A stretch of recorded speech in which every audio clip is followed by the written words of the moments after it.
Alors, bonjour à toutes et à tous. Merci de participer à notre webinaire sur les toitures végétalisées. Je vais commencer donc par parler de l'Agence régionale pour la biodiversité et l'environnement. On est une agence publique née il y a 40 ans.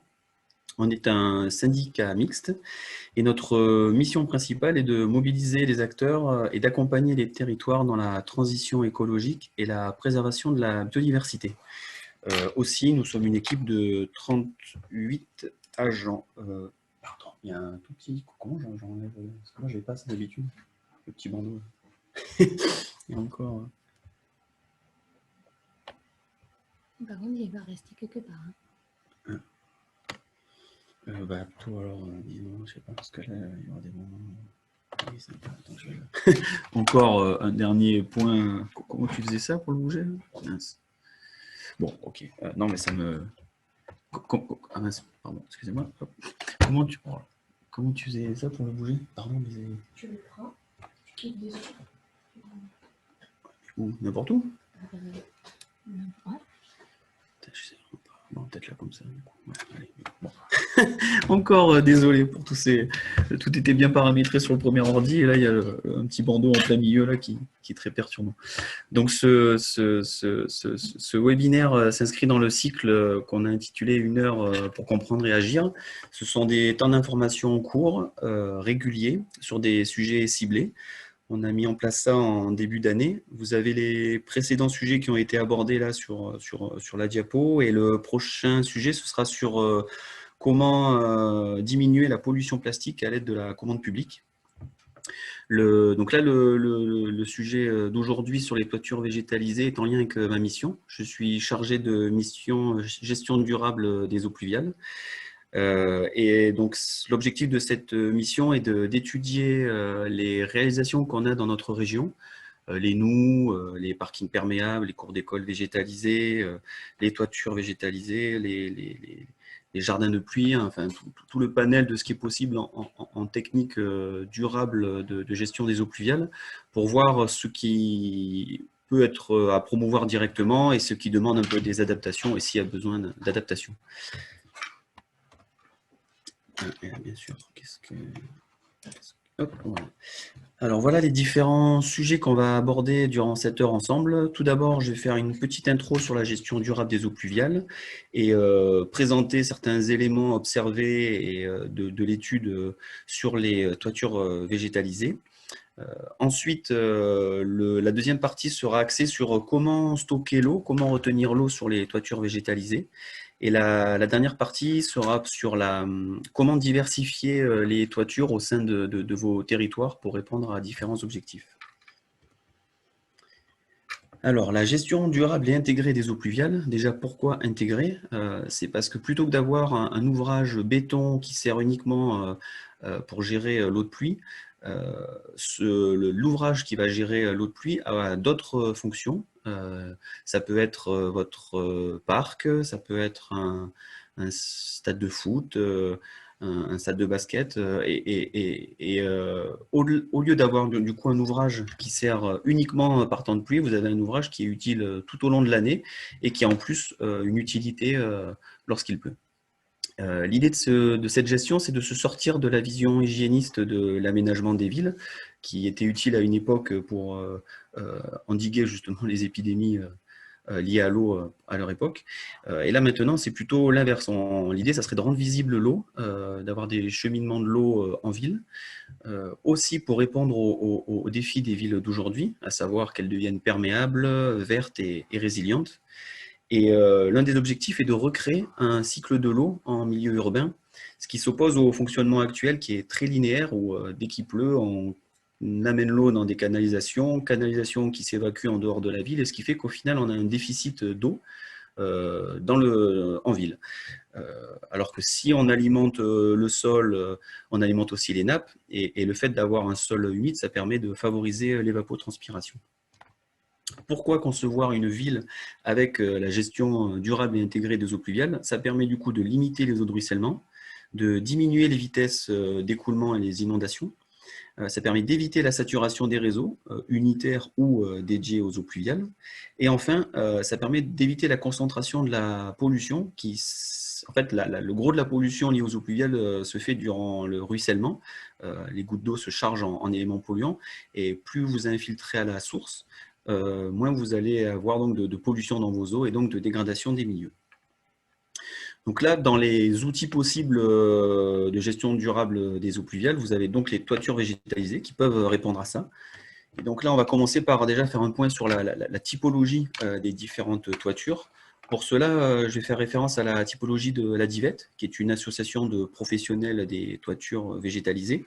L'intérêt de cette typologie, c'est que d'une part, vous pouvez voir sur quel élément porteur on peut placer les différentes toitures, sur du béton, sur du bois, sur de l'acier.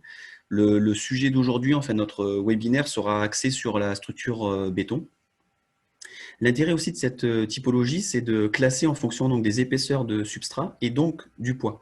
Sachant que la capacité portante est l'élément essentiel dans la conception et le dimensionnement, que l'on soit sur du neuf ou de l'existant. Et pour parler de l'existant, ce qu'il faut savoir, c'est que vous pouvez réhabiliter vos toits plats. Assez souvent, il y a une couche de gravier qui peut être comprise entre 4 et 10 cm. Et si on compte 20 kg par mètre carré par centimètre d'épaisseur, ça fait 80 à 200 kg par mètre carré de disponible pour mettre en place une toiture terrasse végétalisée. Du coup, là, on voit que même sur l'existant, c'est intéressant. Et au final, la surface de toiture en ville est une opportunité et c'est même, à mes yeux, c'est une priorité. Pourquoi aussi? Parce que la surface des toitures correspond à plus de 30% des villes. Ça fait référence à différentes études. Et donc, il peut être intéressant de faire une étude du gisement en toiture terrasse de vos territoires. Et à titre d'exemple, à Paris, ça a été réalisé par la Pure. Et sur 460 hectares de toiture plate, 80 hectares peuvent être végétalisés rapidement. Donc là, on va commencer par aborder l'aspect végétation. Donc la couche végétale, il faut savoir que vous avez un choix large de possibilités. Ça peut être des tapis et des bacs pré-cultivés, ça peut être des fragments de sédum, des micromottes, des plantations classiques.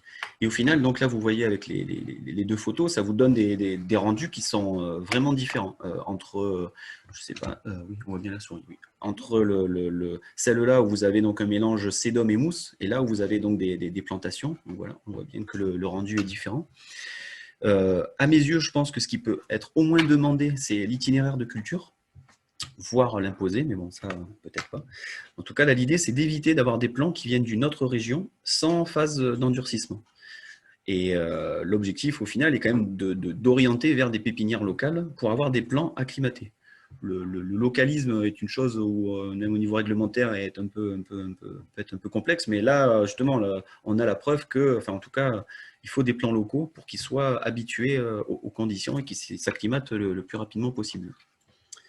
Lorsque vous choisissez des plantes, il faut donc vraiment choisir vos espèces, non en fonction donc, de catalogues faits à l'avance, mais il faut étudier donc, le lieu où vous allez mettre votre bâtiment et votre toiture, connaître l'environnement et connaître les espèces qui sont habituées à vivre dans ce milieu. C'est le principe d'avoir un peu un découpage par aire biogéographique.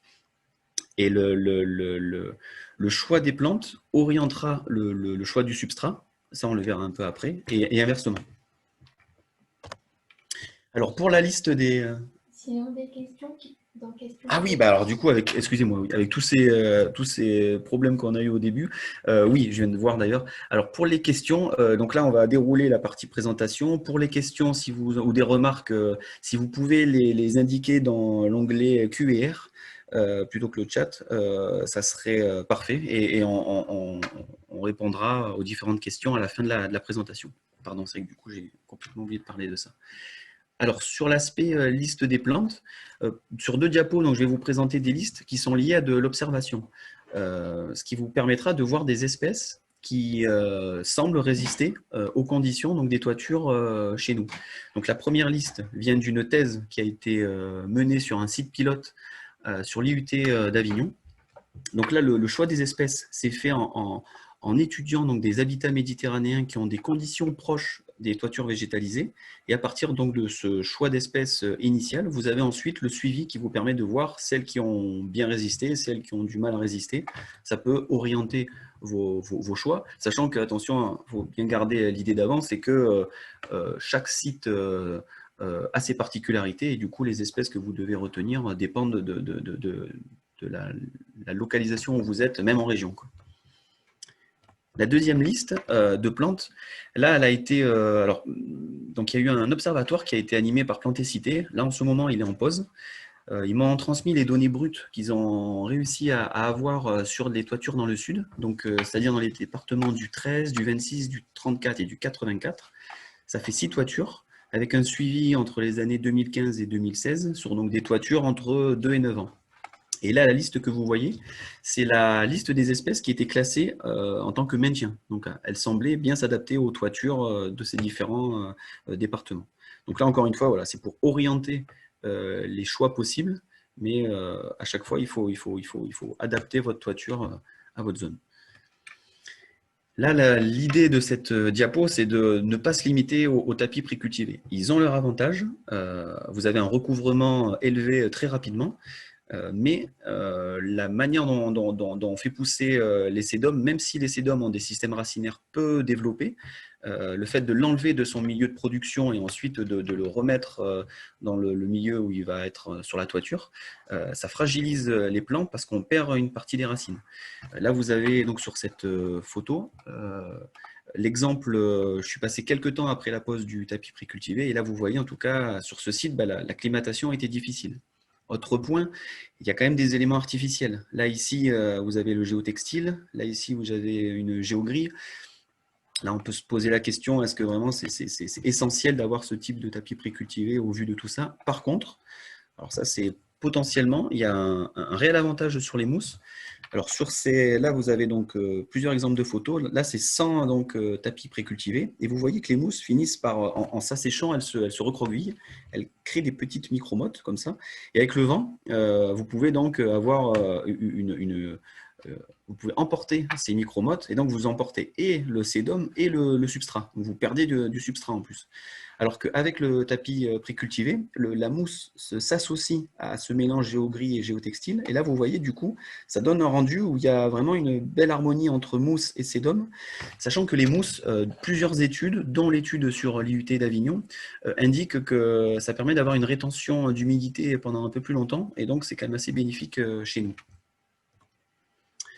L'entretien. Alors, si vous avez comme objectif de créer une toiture végétalisée, c'est très bien, mais dès le départ, il faut penser à l'entretien. Si c'est un bâtiment public, l'entretien sera ensuite à intégrer au patrimoine des espaces verts. Et donc, dès le départ, mettez dans la boucle, mettez dans les étapes de réflexion et de conception les espaces verts pour avoir aussi leur connaissance et leur apport. Il faut quand même former les agents aux particularités des végétaux des toitures et idéalement leur dire que lorsqu'ils passent sur la toiture, de vérifier l'état des évacuations des eaux pluviales.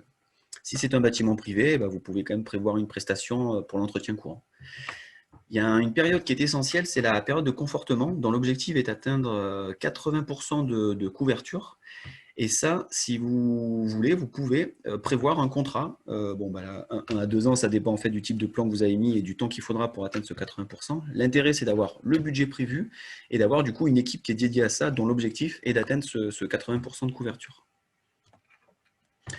L'arrosage. Alors, nous, dans notre région, les règles professionnelles font qu'il y a on impose un arrosage. Or, l'arrosage en eau potable est non résilient, non durable et non sécuritaire. Pourquoi non sécuritaire? Parce que malheureusement, si on associe arrosage et des substrats extensifs très drainants, vous n'avez aucune inertie hydrique et au moindre problème d'arrosage, c'est la mort des plantes. Et là, vous avez un exemple, du coup, d'arrêt de l'arrosage dès la première année à cause de fuite. Donc, sur les plans, vous voyez, c'est très intéressant, le travail du paysagiste avec différentes espèces, une recherche même esthétique. Et sur la photo, le rendu, où les plantes sont mortes. Donc, au-delà de l'aspect arrosage, j'avais un autre message aussi à faire passer, c'est peut-être orienter lorsqu'on a des plants avec un système racinaire dense, c'est-à-dire des godets allongés. Pourquoi ?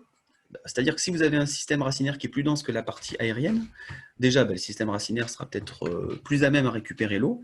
Et le fait d'avoir une partie aérienne petite, si les conditions sont trop rudes pour l'espèce, elle pourra évoluer vers une forme de nanisme et survivre pour autant.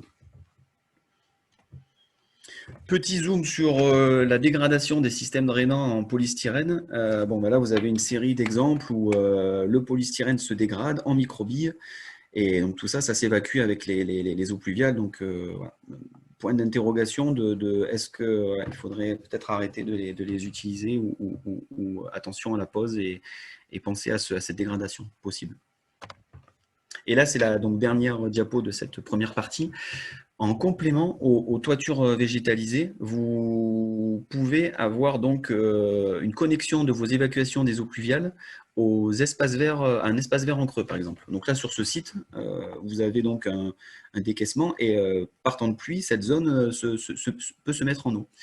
Si vous êtes en milieu urbain dense, vous pouvez, donc cette disposition peut être réfléchie, mais si c'est impossible par rapport à la place, vous pouvez mettre en place un réservoir d'eau connecté à une jardinière par exemple, comme ça les plantes auront de l'eau à disposition, ou vous pouvez aussi vous dire que cette eau sera, elle, utilisée pour l'arrosage en période de sécheresse, si voilà, vous êtes sur un schéma avec l'arrosage obligatoire. Donc justement, là, on va passer à la question de l'eau. Comment concevoir les toitures avec vraiment l'eau comme priorité? Les toitures végétalisées, comme la plupart des techniques de gestion des eaux pluviales durables, sont plus axées vers l'abattement des petites pluies. Mais on peut se donner des objectifs en fonction voilà, des réalisations, de retenir des pluies un peu plus importantes. Donc, quel type de pluie? Une pluie décennale peut être un objectif à cibler sur une toiture végétalisée. Donc déjà, petite intro, juste une pluie, donc c'est une lame d'eau, mais c'est aussi une intensité en millimètres heure.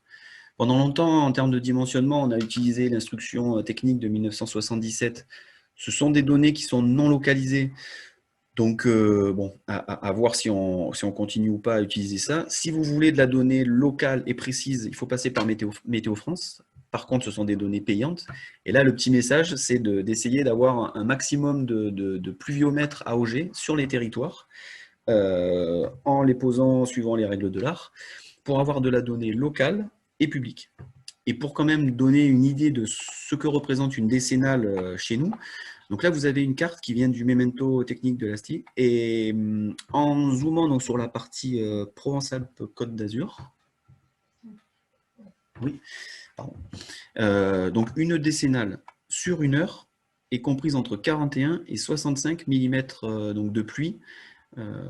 Ça vous permet donc voilà, à partir de là de réfléchir votre dimensionnement. Pourquoi concevoir une toiture avec la question de l'eau comme objectif essentiel, ou en tout cas à l'avoir en tête? Sans eau, donc la survie des plantes est difficile. Là, vous avez donc sur la deuxième photo, oui, on voit bien. Alors, c'est un écoulement qui se fait lorsqu'il pleut. L'écoulement se fait de manière gravitaire. Sur ce site, il n'y avait pas d'arrosage. Et là, on voit au final un gradient de développement d'essais d'hommes. Là, vous n'avez absolument rien, et là, vous en avez quelques-uns. Et en fait, donc, quand il pleut, l'eau s'écoule dans cette direction pour aller vers le bout de le fond de la photo, là, où vous avez le point d'évacuation des eaux pluviales. Et ce qui est possible, c'est que le parc gravier, qui est présent ici, fasse office de rétention, de mini-barrage, on pourrait dire, et en fait que cette zone garde plus longtemps de l'humidité, et au final, juste suffisamment pour qu'en fait, on puisse quand même avoir ce petit tapis de sédum, alors que là, on est vraiment sur quelque chose de totalement sec, comme ici. Donc, se questionner sur la rétention d'eau et sur l'inertie hydrique, garder le plus longtemps possible l'eau dans le système.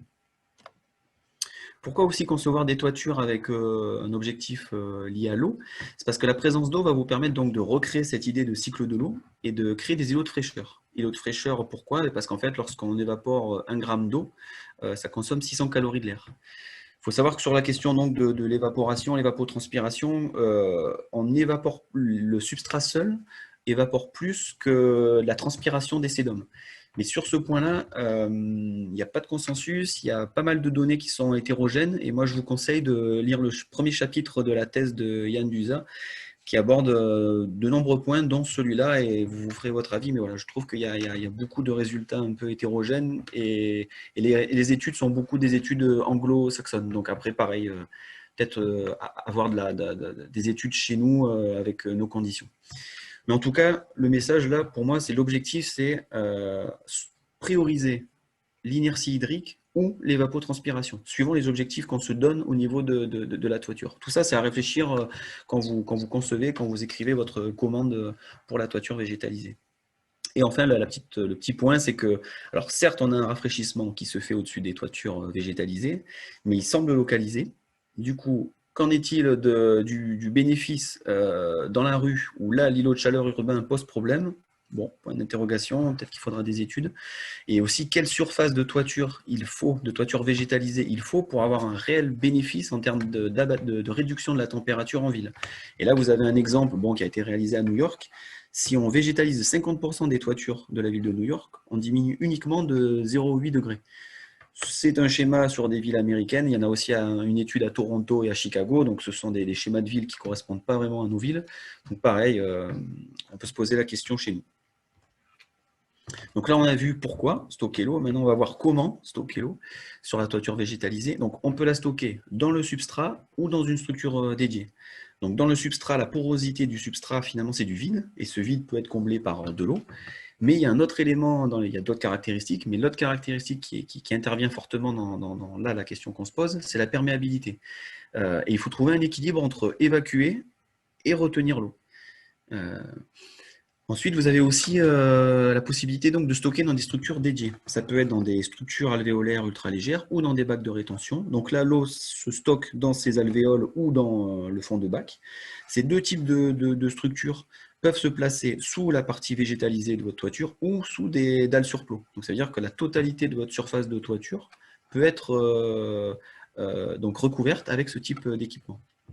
Donc là, on va voir, on va zoomer sur les deux parties, le stockage dans le substrat et le stockage dans les structures dédiées. Donc, dans le substrat, l'idée, elle est là. Trouver un équilibre entre retenir l'eau pour les plantes et évacuer l'eau pour gérer une nouvelle pluie. Parce que si on retient trop longtemps l'eau aussi, ça veut dire que ces interstices sont déjà remplis avec de l'eau et ils ne sont plus disponibles pour une nouvelle pluie. Donc, le jeu, il est là, il est de trouver l'équilibre. Le seul problème, enfin pour moi c'est quand même un problème, je dirais, c'est que les substrats sont régulièrement très drainants, voire même trop drainants. C'est ce que j'ai pu observer sur les sites étudiés. Et au final, même dans les règles professionnelles des toitures terrasses végétalisées, il y a donc ce document qui permet de montrer que oui, les courbes granulométriques les plus souvent retrouvées sur donc, les substrats, les toitures extensives, ne présentent pas du tout d'éléments fins. Donc sur cette partie du graphique, vous avez les éléments fins, là vous avez les éléments grossiers, et vous voyez, il n'y a absolument pas d'éléments fins. Or justement, on va voir que les éléments fins ont un intérêt. Et pour cela, je vais vous présenter un des résultats d'une étude qui a été menée sur l'IUT d'Avignon. L'objectif sur ce travail était de concevoir des toitures vertes autosuffisantes. Il y avait aussi derrière l'idée de valoriser les fines d'une carrière. L'idée d'avoir de la fine, donc les éléments fins, ce sont les limons et les argiles, c'est justement de bénéficier de ces éléments fins pour garder l'humidité. Et aussi parce que les éléments fins sont des minéraux qui sont plus facilement biodisponibles que pour des substrats grossiers. Enfin, dans cette étude, la part maximale d'éléments fins qui a été testée est à 75%, parce qu'au-delà, la surface devient imperméable à l'eau et à l'air, et là, donc au final, c'est l'asphyxie des racines, donc la mort des plantes. Voilà un des résultats de cette étude. Alors là, oui, on voit là, donc, en bas, vous êtes à 25%, 50% et 75% d'éléments fins. Vous voyez, donc, plus vous avez des éléments fins, plus on a de l'humidité. Et ça, c'est l'humidité. Donc, à l'automne, vous avez donc de l'humidité qui reste sur votre toiture. Et en été, alors oui, c'est moins marqué. Vous avez quand même, donc, plus vous avez des éléments fins, plus vous avez de l'humidité qui reste. Mais là, l'idée de cette partie-là du graphique, c'est de voir qu'après une petite pluie, donc là on n'était pas après un orage, c'était une petite pluie, après une petite pluie, 14 jours après cette pluie, vous avez de l'humidité dans votre substrat. Donc ça permet d'éviter d'arroser. Donc l'idée elle est là.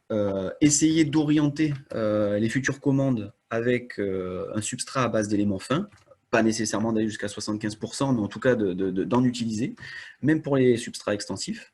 Donc de préciser ces éléments-là dans votre commande, qu'elle soit publique ou privée, Et là, la petite parenthèse, c'est si votre objectif est d'utiliser la terre de chantier, ce qui peut se faire, il faut quand même la caractériser et la remanier si nécessaire.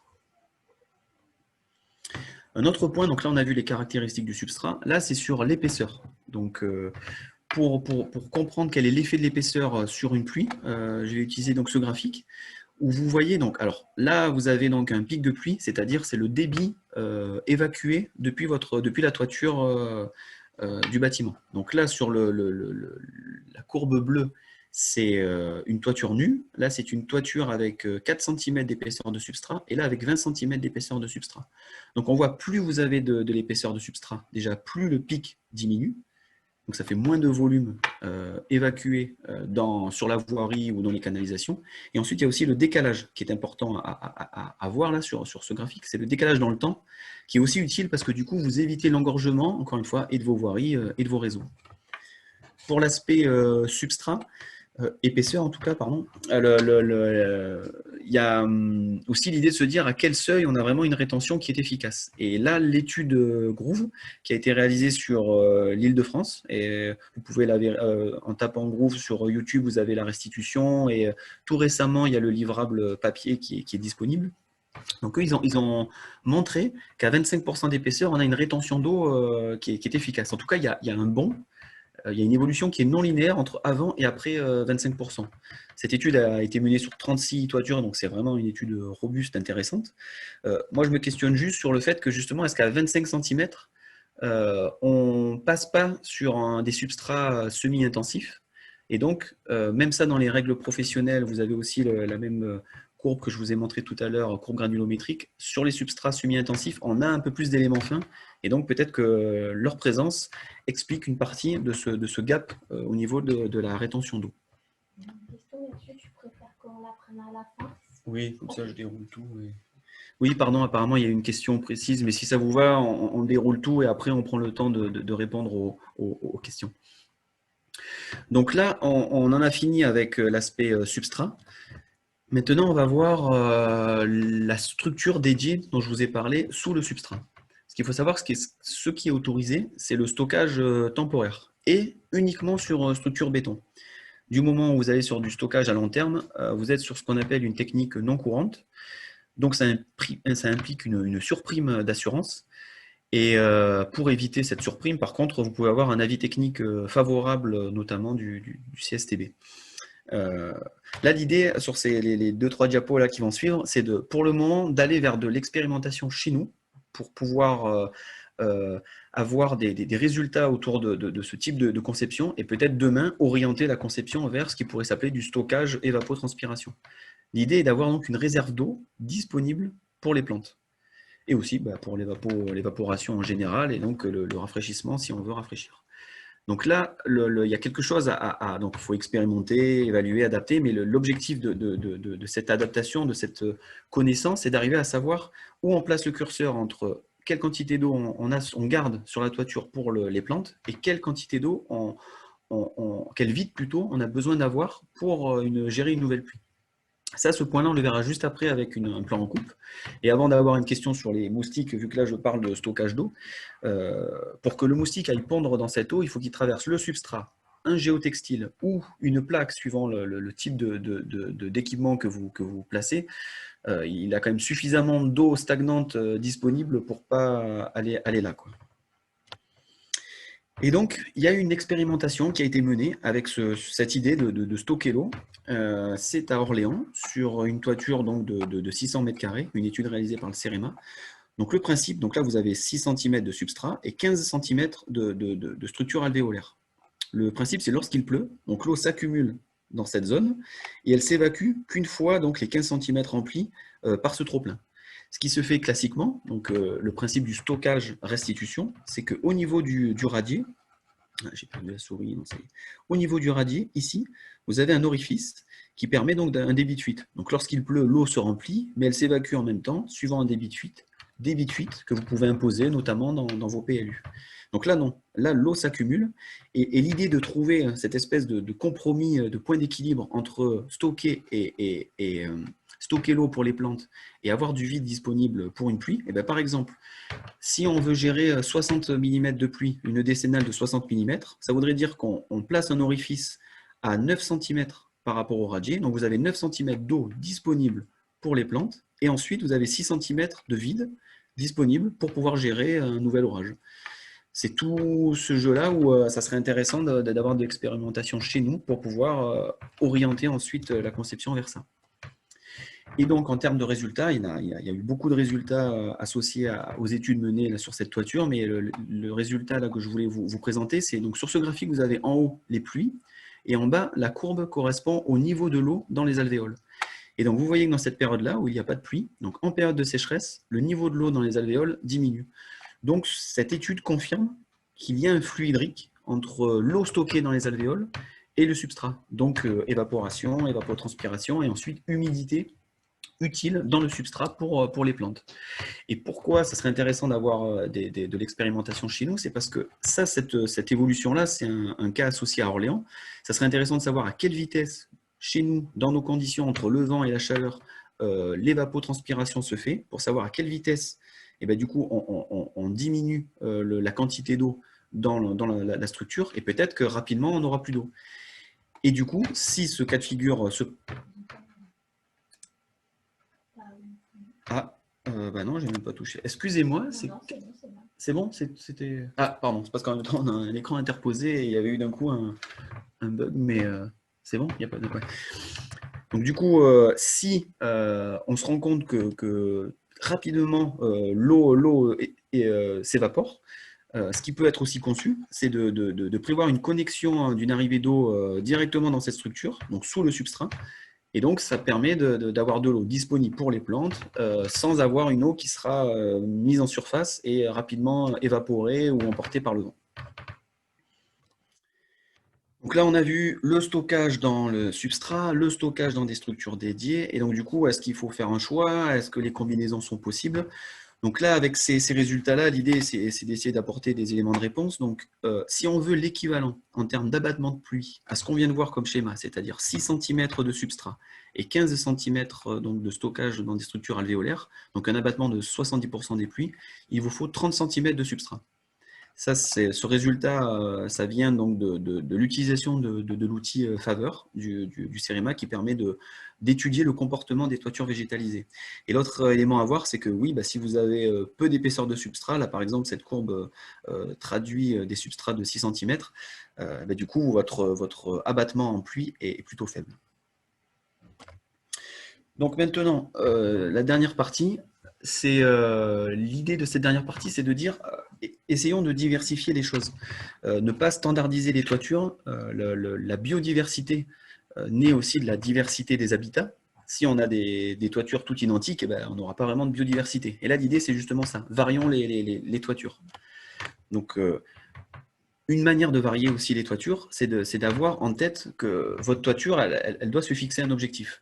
Si votre objectif principal, prioritaire, sur cette toiture-là, c'est de favoriser la biodiversité, ben donc, varions les types de toitures, favorisons l'inertie hydrique. Si votre but est de gérer la pluie, ben du coup, il faut adapter peut-être le substrat, son épaisseur, avoir en complément ou non une structure dédiée, poser ces questions-là dès le départ et du coup de multiplier une toiture qui va gérer plutôt, qui aura un objectif biodiversité, une toiture qui aura un objectif eau, et tout ça à l'échelle de votre territoire, ça permettra de créer de la diversité en termes de toiture végétalisée.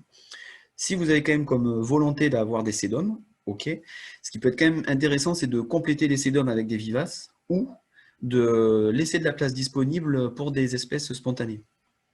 Et là, sur cet exemple, j'ai eu un échange avec donc, Thierry Dutoit, le chercheur du CNRS, et lui, il me précisait que donc, pour éviter la compétition, c'est-à-dire pour éviter que les espèces spontanées prennent la place des sédums, il faut une épaisseur de substrat de 15 cm maximum et avoir un substrat peu fertile, donc peu d'éléments minéraux et de matière organique.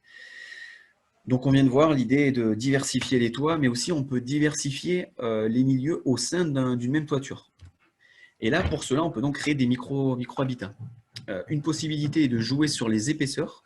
Donc là, bon, ça c'est pas très visible sur la photo, mais en fait, sous l'arbre et sous l'arbuste, vous avez donc des accumulations donc, de substrats un peu plus importantes. Vous pouvez aller sur des configurations avec encore plus d'épaisseur donc de substrat.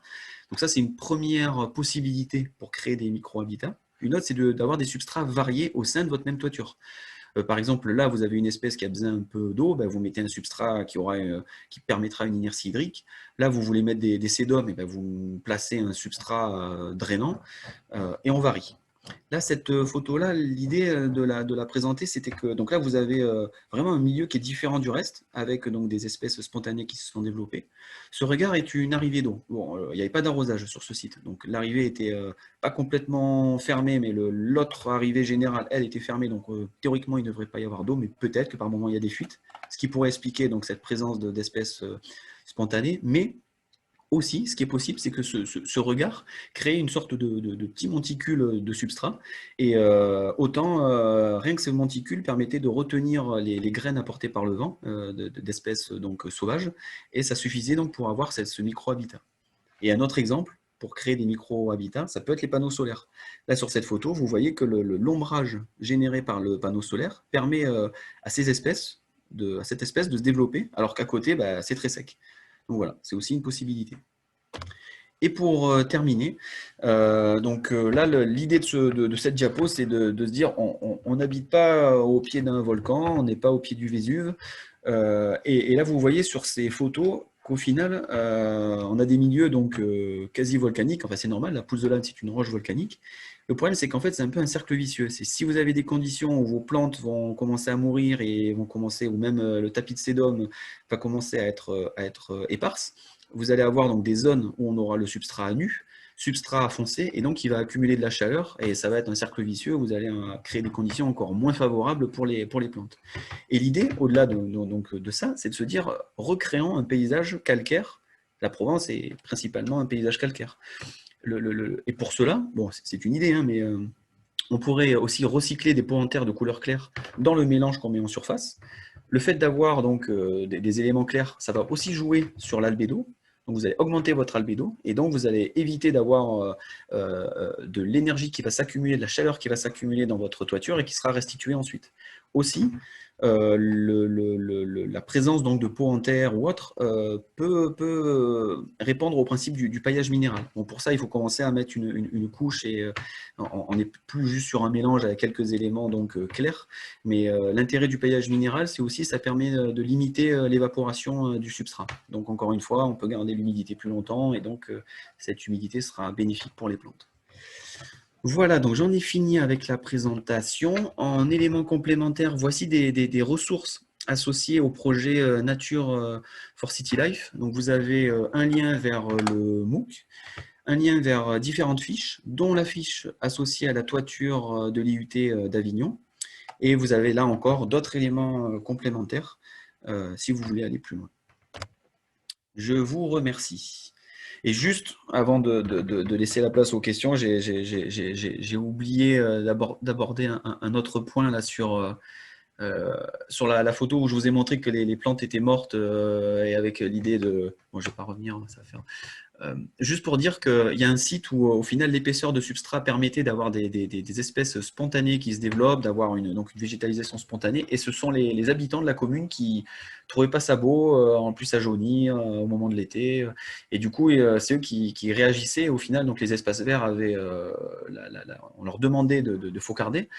Et là, pour un exemple comme celui-là, ça peut être intéressant de mettre un panneau de signalisation en indiquant que bah, c'est quand même un refuge pour la biodiversité, voilà, en trouvant les bons mots et peut-être que du coup, même le jaunissement, tout le paysage chez nous jaunit en été et pourquoi pas aussi les plantes sur la toiture.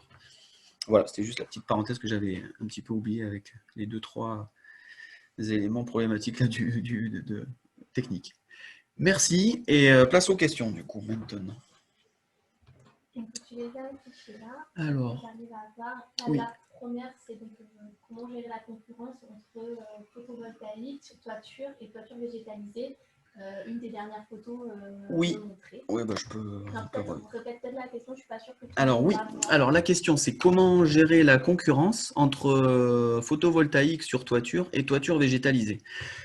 Bah alors en fait, vous avez, à mes yeux, hein, vous avez deux schémas possibles. Vous pouvez dédier votre surface, une partie de la surface dédiée donc au photovoltaïque et une autre partie de la surface dédiée aux végétaux, enfin aux substrats.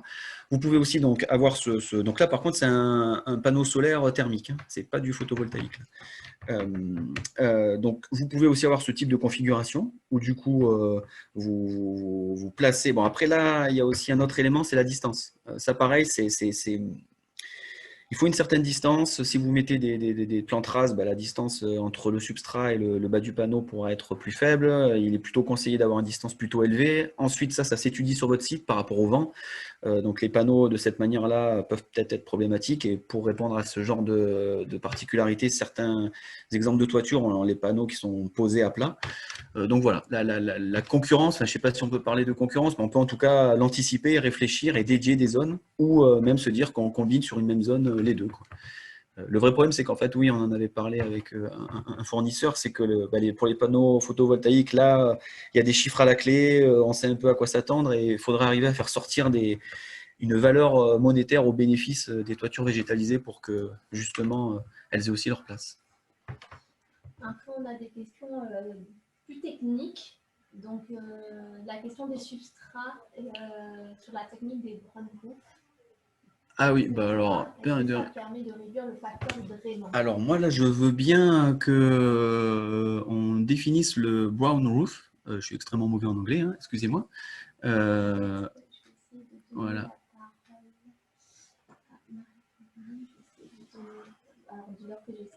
Ah oui, pardon. Bah alors du coup, en parallèle, on va peut-être donner la parole. C'est vrai que je laisse du coup Aurélie Ruffinati qui est avec moi.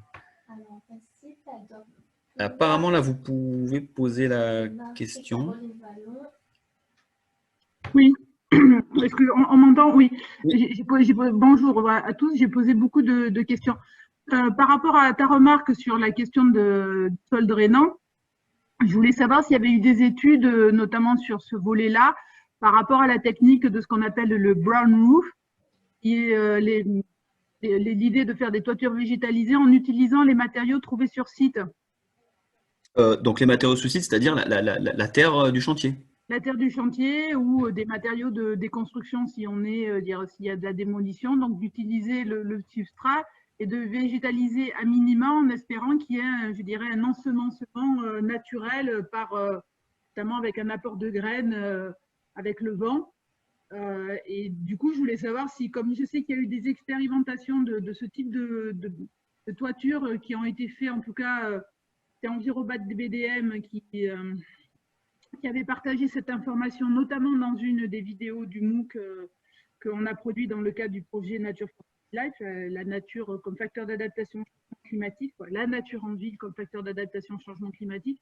Je crois qu'il y avait eu des expérimentations sur un bâtiment qui s'appelle Le Triangle à Marseille, qui est un bâtiment qui appartient à la Poste, situé derrière la gare Saint-Charles. Et je voulais savoir s'il y avait eu des retours d'études un peu sur ce type de toiture végétalisée. Ouais, alors moi, j'ai pas à ma connaissance, en tout cas, voilà, j'ai pas lu de retour d'études de ce type chez nous.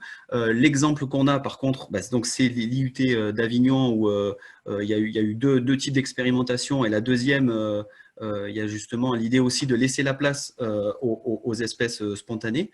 Là, sur ce sujet-là, justement, les échanges que j'ai pu avoir avec Thierry Dutoit, c'est que eux-mêmes, ils en sont Enfin, il y a plusieurs possibilités, hein. Encore une fois, il ne faut pas avoir un schéma et faire toujours la même chose, mais dans les possibilités pour concevoir une toiture végétalisée, ça peut être d'avoir donc de la place, des zones dédiées au sédum ou des vivaces et des zones dédiées donc aux espèces spontanées, ce qui permet aussi au moment où tout finit par sécher et mourir, vu que les espèces spontanées, ce sont des annuelles, Ça permet donc d'avoir en tout cas un maintien d'une végétation sur le toit si la sensibilité des personnes qui peuvent avoir une vue sur ce toit pose problème. Ça, c'est une première approche. Et l'autre élément, par contre, donc, encore une fois avec l'IUT d'Avignon, c'est que ce qui est un petit peu problématique, on va dire, avec la végétalisation spontanée chez nous, c'est qu'il faut que les espèces, elles aient le temps de boucler leur cycle biologique. Or, sur les UT d'Avignon, ils ont vu que le cycle biologique n'avait pas le temps de se terminer avant les premières sécheresses. Ce qui veut dire que les plantes, elles n'ont pas le temps de créer ce qu'on appelle une banque à graines dans le substrat. En soi, bon, c'est quand même, par rapport à d'autres régions, peut-être, c'est une problématique. Donc, on n'a pas de maintien d'un stock de graines dans le substrat, mais étant donné que les graines peuvent ensuite être amenées par le vent et les oiseaux, bon, ben, de toute façon, l'année suivante, de nouvelles graines viendront, seront apportées par le vent et arriveront à survivre. Donc voilà, moi, les éléments que j'ai associés à ce type de concept de végétalisation spontanée, c'est surtout en lien avec l'IUT et Thierry Dutoit, avec qui j'ai eu d'ailleurs, je le remercie, je ne crois pas qu'il était inscrit, mais voilà, j'ai eu beaucoup d'échanges avec lui et il est très disponible en tout cas, donc merci beaucoup à lui. Voilà, c'est le seul lien que j'ai eu et sinon d'autres études chez nous, voilà, j'en ai pas plus. Je vais également poser la question d'avoir la liste de toitures végétalisées références, un petit peu en région sud. Donc, je me suis permis de dire qu'il y avait ton analyse qui était en cours, sur lequel il y avait, mais tu peux du coup compléter. Oui, alors donc juste pour ceux qui ne... Donc il y avait une question par rapport à la liste des toitures. Donc, alors, toiture référence, voilà, en tout cas, moi, on pourra communiquer sur la liste des toitures qui ont été étudiées. La petite parenthèse, c'est que donc là, nous, cette mission, elle est à la demande de l'agence de l'eau et donc de la région sud. Et du coup, là, la suite du travail va être orientée vers la désimperméabilisation et la végétalisation des cours d'école et des parkings. Donc, je passe un peu sur d'autres études. Donc, il n'y aura pas, pour la fin de l'année ou autre, de valorisation sous la forme d'un document pour le moment. Et c'est surtout que notre mission, même cette mission, elle n'a qu'un an et demi. Je me suis mis sur ça en début 2020. Donc, voilà, ça manque de maturité, ça demande du temps. Là, il y a ce webinaire était l'occasion de présenter des pistes pour essayer de réfléchir et concevoir autrement. Et ça veut dire que si on peut en avoir de ce type-là, ça demandera ensuite derrière de voir si ça a un réel bénéfice. Et donc, voilà. Mais oui, on pourra communiquer la liste, mais c'est juste qu'il n'y aura pas de livrable, en tout cas pour le moment, quoi. Un livrable potentiellement, mais suite à ce que je vous dis là, si on arrive à avoir des expériences chez nous pour confirmer ou non que ces pistes-là sont des pistes intéressantes, quoi. Il y avait un besoin de précision quand tu as parlé du système d'arrosage à prévoir ou pas.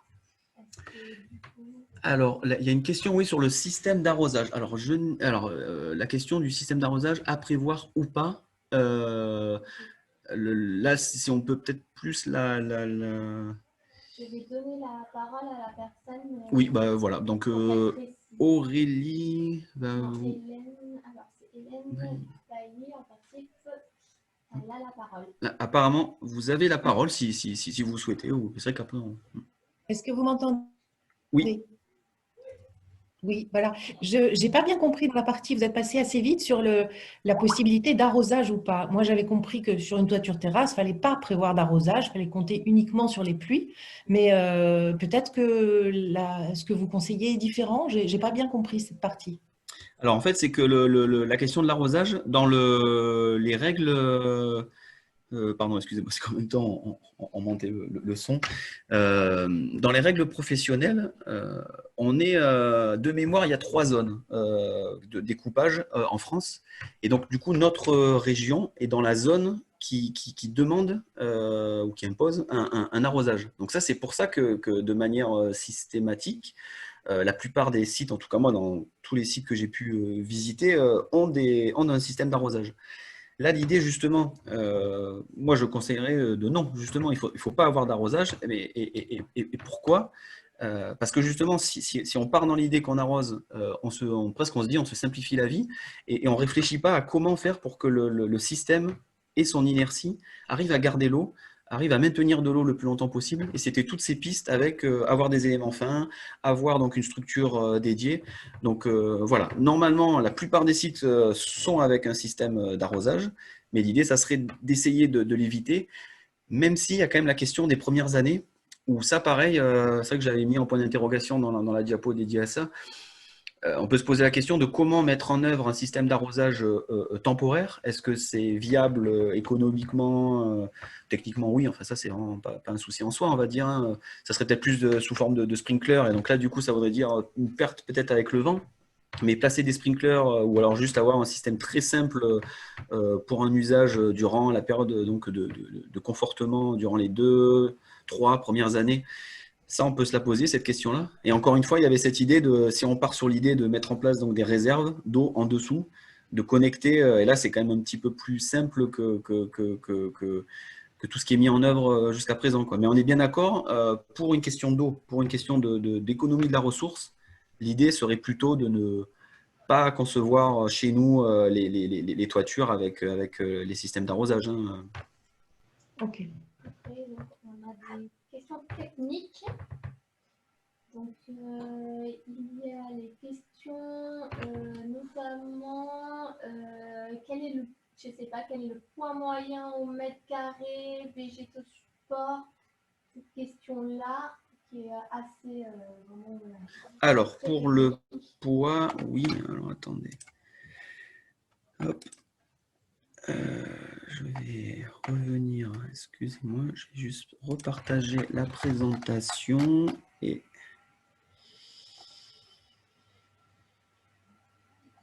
c'est juste un tout petit peu long. Hop, voilà.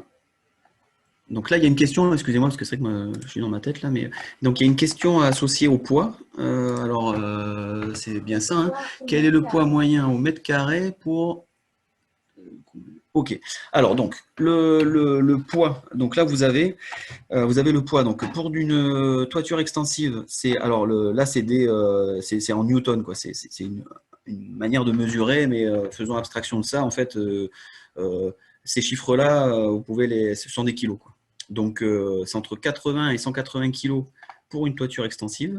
C'est entre 150 et 350 kilos pour une toiture semi-intensive. Et lorsqu'on est sur de l'intensive, donc une toiture jardin, là, on est à plus de 600 kilos. Mais là, c'est supérieur à 30 cm.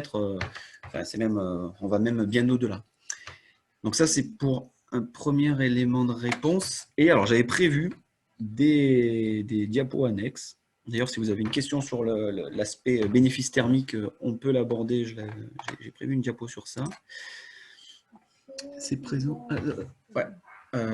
Et alors, juste là sur le coût, moi, de mon côté, je n'ai pas... Alors déjà, j'ai un échantillon qui est trop petit en termes de toiture visitée.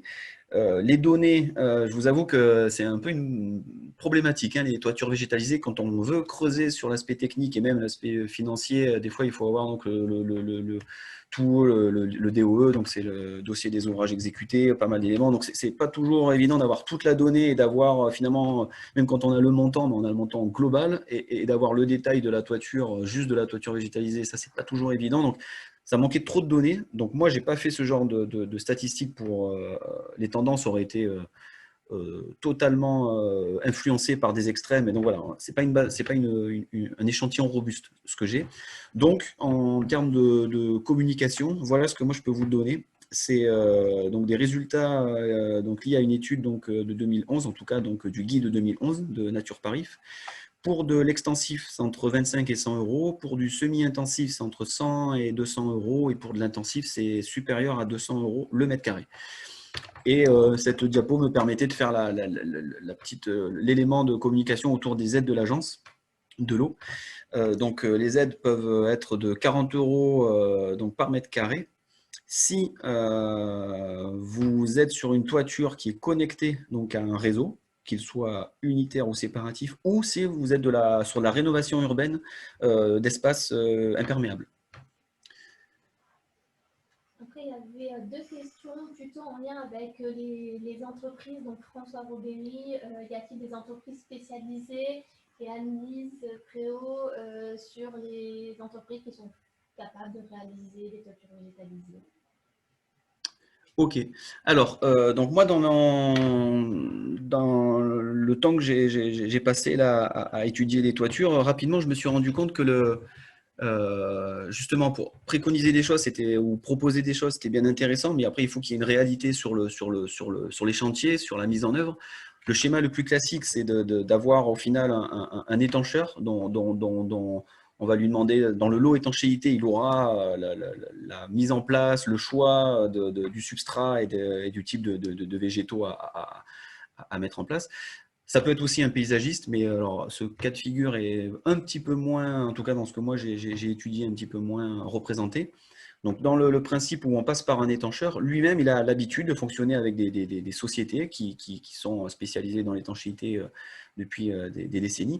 Et donc, vous avez Éco-Végétal, Sopra Nature, Le Prieuré, Ciplast, qui sont plus dédiés donc, à l'aspect rétention. Donc, vous avez tout OptiGreen, vous avez toutes ces sociétés-là qui répondent du coup à la sollicitation des étancheurs. Et donc, eux, ils ont voilà, tout leur catalogue. Justement, à un moment, je disais de ne pas suivre les espèces de catalogues. Mais sincèrement, avec les différents échanges que j'ai eus avec eux, donc j'ai échangé avec des responsables R&D de toutes ces équipes, de toutes ces sociétés. Et ils ont des idées, ils ont des solutions. Donc encore une fois, il faut juste que la commande derrière, la commande publique ou la commande privée, elle détaille des choses. Moi, je vous avoue que voilà, il y a des CCTP que j'ai lus où ah oui, il y a aucun détail. Enfin, c'est juste on va créer une toiture végétalisée quoi. Et donc du coup là-dessus, bah oui, l'étancheur, il tombe sur ça. C'est pas non plus son métier de base. Il est ni botaniste, voilà, enfin, ni géologue. Donc enfin bon. Et lui, du coup, au final, il passe avec ces sociétés. Et vu que bah, c'est pas très précis, que le but, c'est bien sûr d'économiser, enfin, d'avoir quelque chose qui économiquement soit le moins impactant possible, et ben, on part sur des solutions où c'est quelques centimètres de substrat et du tapis précultivé. Et c'est justement ça où, qu'il y en ait au final, pourquoi pas, si sur un site donné, bah, c'est vraiment le coût qui était hyper restreint, mais qu'on s'est quand même dit oui, bah, on va mettre une toiture, ok. Mais l'idée, c'est d'éviter d'avoir que ce genre de schéma avec quelques épaisseurs de substrat, du sédum. Ça a quasiment très peu de bénéfices pour l'eau. C'est intéressant, mais on va dire que rapidement, au niveau des sédums, vous avez une mortalité assez rapide, même si au départ, vous avez pas mal d'espèces, et il vous reste 2-3 espèces de sédums qui survivent sur ces toitures. Donc, en termes de biodiversité, c'est quand même assez limité, on va dire. Il reste 3 questions et on avait aussi 2 remarques de M. Zimmer. 2 remarques sur la solution n'est-elle pas de conjuguer plaque de rétention et épaisseur de substrat. Donc, je ne sais pas dans quel cas. Alors oui, alors il y a une première question, c'est la solution n'est-elle pas de conjuguer plaque de rétention et épaisseur du substrat? Donc là, je pense que par cette question-là, ce que vous indiquez, c'est justement l'idée d'avoir des bacs. Quand vous dites plaque de rétention, je pense que ce sont le schéma du bac. Mais c'est un peu ce qui a été dit. Donc en possibilité, en solution, vous pouvez avoir du substrat et en dessous de ce substrat, avoir une structure qui va stocker l'eau, qui va accumuler l'eau. Cette structure, ça peut être un bac ou ça peut être les structures alvéolaires ultra légères. Après, voilà, faut étudier les particularités de du site. Et de toute façon, après, ça se fera aussi avec le principe de la réponse au marché. Et puis, on verra ce qui sera retenu. Et l'autre question, c'est sur Orléans. Donc, collaboration du CEREMA et de Ciplast. Oui, alors, oui, c'était. Alors, le point de départ à Orléans, parce qu'en fait, il y a aussi bon, il y a des collaborations qui se font, notamment même il y a une étude qui a été menée par l'INSA qui est très intéressante et, euh, et là, ça a été un lien avec le Prieuré, quoi. Donc oui, là après le détail de comment s'est fait la collaboration entre Ciplast et le, mais après peut-être, je sais pas s'il y a. Du coup, on va dire, je pense que c'était plus une remarque pour dire Ouais, qu'il y a eu des. Sinon, je pouvais laisser la parole à Emmanuel aussi. Parce que du coup, on va prendre. Il y a d'autres questions qui arrivent. La question sur oui. les filières. Juste, parce que là je le vois, donc précision sur le 40 € par mètre carré et l'assiette de l'aide de l'agence de l'eau, c'est coût plafond éligible à l'aide. Ok. S'y applique un taux d'aide, 50% en général. Bon, en tout cas, voilà, vous avez une réponse, une précision. C'est vu par tout le monde, de toute façon. Je sais pas, en pratique. Je me demande s'ils ont tous la précision concernant les... Est-ce que, oui, vous avez bien tous vu la précision là, concernant les aides? Ouais, tu vois. Dans tous les cas, ça sera rajouté. Ok. C'était ça ce que tu allais dire là? Les filières pour les essences végétales adaptées aux toitures sont-elles développées en PACA? Alors, ouais, donc la question c'est: les filières pour les essences végétales adaptées aux toitures terrasses sont-elles développées en PACA? Quid de la possibilité de plantes mellifères pour les liens avec les insectes? Ok. Alors, les filières pour les... moi, en tout cas, je vous dis, les essences... vous avez déjà la possibilité avec ces deux listes de vous orienter vers des espèces qui semblent résister. Les filières, alors moi je vous avoue que j'ai même contacté Végétal Local, mais voilà, faut voir après si au cas par cas ils peuvent répondre sur certains chantiers. L'idée elle est quand même de s'orienter, parce que les filières, moi je dirais en tout cas, voilà, orientez-vous vers des pépinières locales. Et surtout, il faut se poser la question de si, voilà, donc là, vu vos questions, l'objectif est vraiment de favoriser la biodiversité. Donc, il faut concevoir dès le départ déjà une toiture qui soit pensée pour avoir de l'eau, pour retenir l'eau. Donc, attention, évitons un substrat trop drainant. C'est vraiment ça, en fait, l'idée, c'est de se dire que le végétal vit dans un milieu donné, quoi. Il faut que ce milieu soit propice à sa vie, à son épanouissement. Si on part juste avec bien en tête, il faut des espèces très résistantes.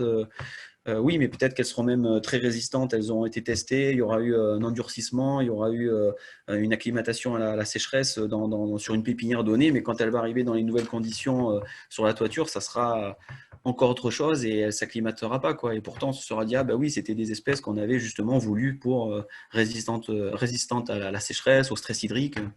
Bon, voilà. Moi, mon message, il est vraiment de concevoir un milieu qui soit propice aux plantes. Et pour les plantes mellifères, oui, bah, ça après, quid de la possibilité de plantes mellifères? Bah, oui, enfin, bien entendu, vous pouvez orienter vers des plantes mellifères. Par exemple, alors les plantes mellifères, la petite, oui, je l'ai passé à un moment, je ne l'ai pas cité, c'était indiqué dans une des diapositives, mais j'ai eu un échange avec une anecdote qui était que finalement, la lavande et le romarin, du moment où les plantes elles ont vraiment vécu un stress hydrique, eh ben, c'est très difficile de les faire reprendre. Donc pourtant, c'est des espèces qui vivent avec peu d'eau, mais sur les toitures, encore une fois, est-ce que c'est encore cette idée de se dire que si on prend une plante dont la partie aérienne est trop grande et le système racinaire trop petit, au final, si elle ne s'acclimate pas, elle aura vraiment du mal à survivre. Alors que si on part sur l'inverse, eh ben, du coup, si la partie aérienne est petite, elle pourra évoluer, faire une forme de nanisme et pour autant survivre, quoi. Les deux dernières questions pour pas trop déborder sur le temps. Un gain notable en termes de carbone. Y a-t-il un gain notable en termes de carbone? Oui, alors ça, c'est le piégeage du carbone. Alors, il peut se faire à la fois par les végétaux, mais il peut aussi se faire par toute la vie biologique.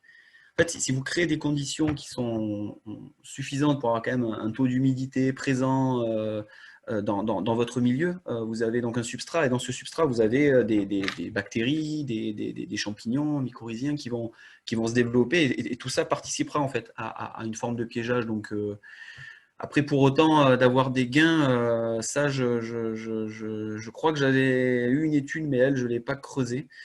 Moi, j'ai pas mal. Et d'ailleurs, vous aurez en annexe de ce document, vous l'aurez. Et en annexe, j'ai fait une synthèse de 2 études sur la qualité des rejets des eaux pluviales, avec notamment l'aspect carbone, azote, phosphore et aussi certains micropolluants.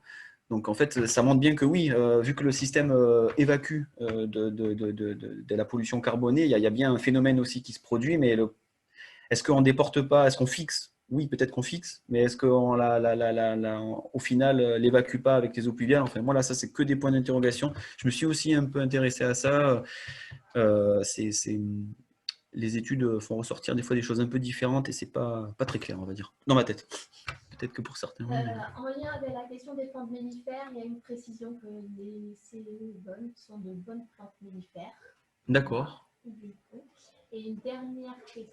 Alors, les sédums sont de bonnes plantes mellifères. Ok. Après, mais ça, je me pose moi-même la question. Hein. Est-ce que, du coup, quand elles sont vraiment en stress, bon, est-ce que si on n'en a pas beaucoup déjà, et est-ce que comment leur cycle de floraison se fait enfin bon. Mais ok, donc la précision était que oui, les sédums sont des bonnes plantes mellifères. Et du coup, une dernière question. La dernière question, donc pour les paysagistes, techniciens des espaces verts, où se former? Y a-t-il des organismes? Alors, donc il y a une question. Donc, pour les paysagistes, techniciens des espaces verts, où se former aux techniques de toiture végétalisée? Y a-t-il des organismes de formation en PACA, Provence-Alpes-Côte d'Azur? Alors, précisément chez nous, point d'interrogation pour moi aussi. Je sais pas.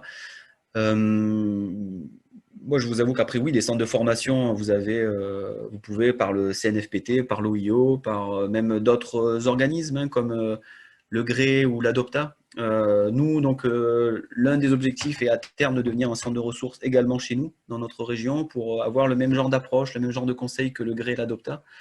Donc, vous avez des possibilités avec eux, même si, encore une fois, oui, ce n'est pas les particularités de notre climat, de notre région. Donc, en tout cas, pour les toitures végétalisées, c'est vraiment là où il y a vraiment une approche qu'il faut se poser des questions par rapport aux conditions chez nous. Et peut-être même que certains conseils qui peuvent très bien fonctionner à Lyon ne fonctionneront pas chez nous. Avec une précision, donc apparemment l'ADIVET.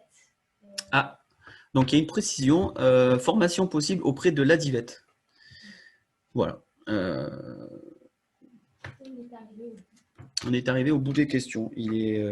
Alors juste, bon, s'il y a plus de, vu que c'est juste à côté, juste la diapo de derrière.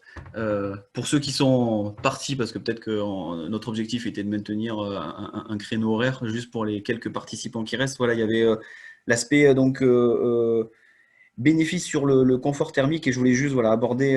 Donc il y a des études. Les résultats sont souvent un peu il y a pas mal d'études, encore une fois, anglo-saxonnes. Donc là, appliquer ces résultats chez nous, ce n'est pas le plus simple. Là, vous avez donc un exemple qui a été réalisé sur Lyon. Vous voyez donc le bénéfice avec ou sans toiture végétalisée et rétention d'eau. Et la différence est de 25 degrés. Donc ça fait quand même toujours cette chaleur-là en moins emmagasinée par le système. Même si là, on est sur un site pilote, donc non connecté directement à la structure portante.